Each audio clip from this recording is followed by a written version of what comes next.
ніч на 8 квітня Росія атакувала Україну понад 20 безпілотниками типу «Шахед», і на Житомирщині відбулася атака на об'єкт інфраструктури. Існує на цей момент пряма загроза забруднення повітря.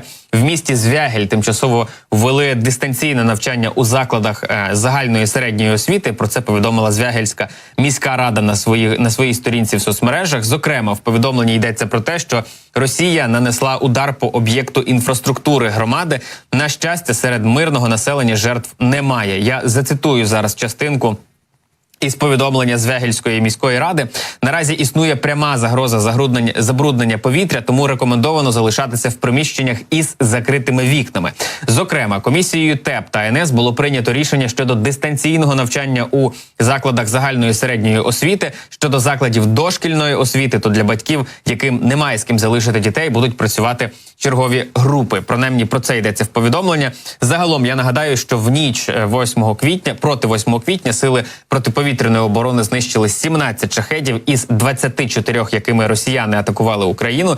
Збиття шахедів в тому числі зафіксували і над Житомирщиною. Про це, зрештою, повідомили в повітряних силах, що в результаті протиповітряного бою силами оборони України збито також керовану авіаційну ракету Х-59 у Дніпропетровській області та 17 ударних БПЛА типу «Шахед-131-136» в Одеській, Миколаївській, Кіровоградській, Хмельницькій та Житомирській областях.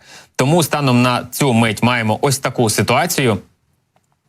І будемо пильно стежити за тим, як ситуація розвиватиметься надалі, яку інформацію, зрештою, надаватимуть нам наші сили оборони, тому що ми прекрасно знаємо, що росіяни діють терористичними методами. Зрештою, тут нічого дивного немає, адже вони терористи, які атакують територію нашої країни буквально щодня усіма доступними для них методами, починаючи від звичайних артилерійських снарядів, закінчуючи кабами, фабами, крилатими ракетами, гіперзвуковими ракетами.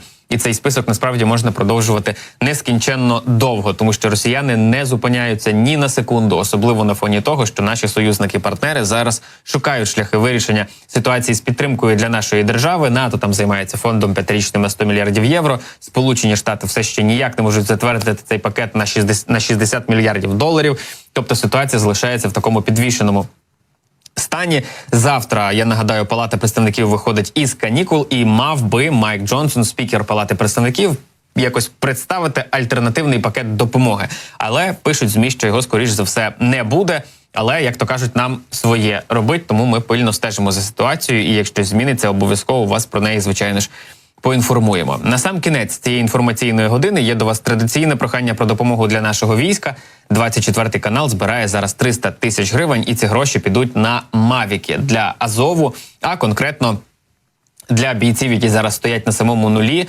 Це Кремінський напрямок, і для ще ефективнішої роботи військовим артилеристам потрібно зібрати на мавіки. Це підрозділ, бригада, точніше, з підрозділу Буар, більше відомого як К-12. І насправді мавіки та й будь-які дрони, в принципі, можуть дозволити їм більш ефективно виконувати свою роботу, що стосується наведення насамперед артилерії їхньої, бо це ми для артилеристів збираємо. Дрони потрібні як з денного бачення, так і нічного бачення, тому що ці дрони дозволяють коригувати артилерію, це по-перше. По-друге, вони дозволяють супроводжувати цілі. По-третє, вони дозволяють проводити розвідку і дорозвідку. І зрештою, в будь-який момент дрон можна підняти над собою і подивитися, якою ситуація є довкола. Виявляти російські спроби наступів, виявляти російські пересування. Це з того, якби з мінімальних завдань, які дрон може виконати на фронті. Те, що дрон потрібен, наприклад, для того, аби коригувати артилерію, це взагалі база, це must have, і тому, якщо ви бачите збори, наприклад, на дрони,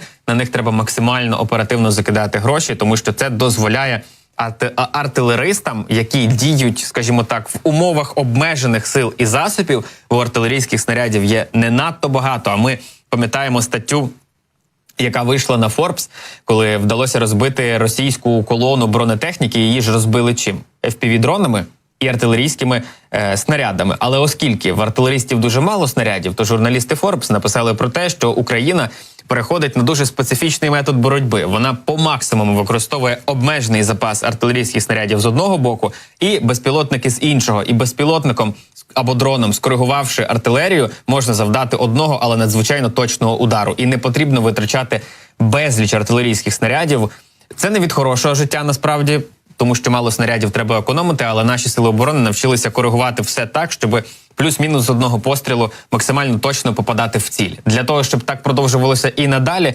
потрібно, зрештою, купувати їм мавіки. Я нагадаю, і загалом дрони. Нагадаю, що долучитися можна, відсканувавши QR-код, який ви бачите у себе на екранах, або зайшовши на сайт fund.24tv.ua і задонатити там. На цей момент 61% від необхідної суми уже зібрано, і ми вам дуже дякуємо, що допомагаєте долучатися до наших зборів і долучаєтеся до них, зрештою, самі. Бо саме завдяки вам ці збори і закриваються.